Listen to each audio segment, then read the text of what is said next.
Nobody Hugs a Cactus by Carter Goodrich. Hank lived in a pot. The pot sat in a window. The window looked out at the empty desert. It was hot, dry, peaceful and quiet, just the way Hank liked it.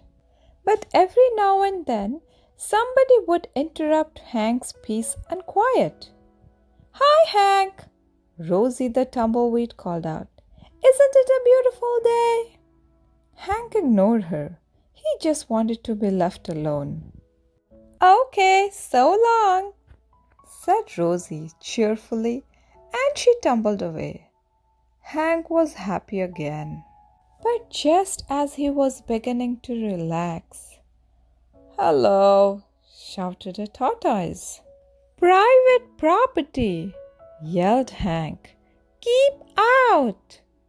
The tortoise was so frightened he hid in his shell. Hank was still yelling at the tortoise when a jackrabbit dashed by. "Hiya, Prickles!" she shouted. "My name isn't Prickles," Hank yelled back, "and stay out of my yard." "Tumbleweeds, tortoises, jackrabbits, what's next?" said Hank. A coyote came loping by. "No dogs allowed," Hank yelled. "I am not a dog," said the coyote, "and you are as prickly on the inside as you are on the outside."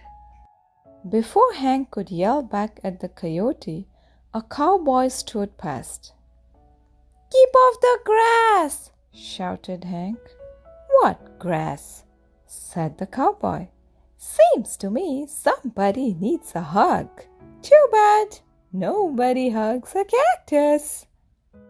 "Hi," said a lizard. "Who invited you?" said Hank.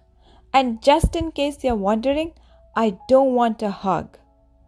"That's good," said the lizard, "because I don't want to give you one." Then he skittered away. An owl landed on the roof. "If you're looking for a hug," said Hank, "oh well, I guess I could give you one."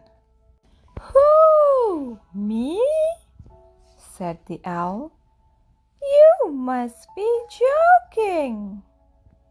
And for the first time, Hank began to feel a little lonely. The next morning, Hank was feeling more sad on the inside than prickly. Maybe a hug wouldn't be so bad after all. The wind began to pick up. An old cup blew by and stuck to Hank's face. His arms were too short to get it off. "Great," said Hank. After a while, Rosie came bouncing by. "I'll get it off you, Hank," she shouted, and she jumped up to knock the cup off Hank's face. Then she tumbled away. Hank didn't have time to thank Rosie. He felt bad about all the other times he had been so rude to her. So he came up with a plan. Hank decided to grow the best flower he could and then give it to Rosie as a thank you gift. It took days, but at last it was ready. He couldn't wait for Rosie to pass by again. When at last she finally did come bouncing back, Hank held out the flower. "Look, Rosie," he said, "I grew it just for you." Rosie was so surprised. She jumped up and gave Hank a great big hug.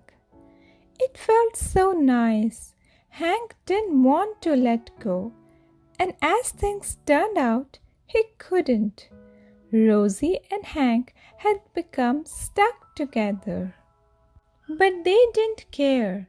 After all, it's better to be stuck in a hug than stuck all alone.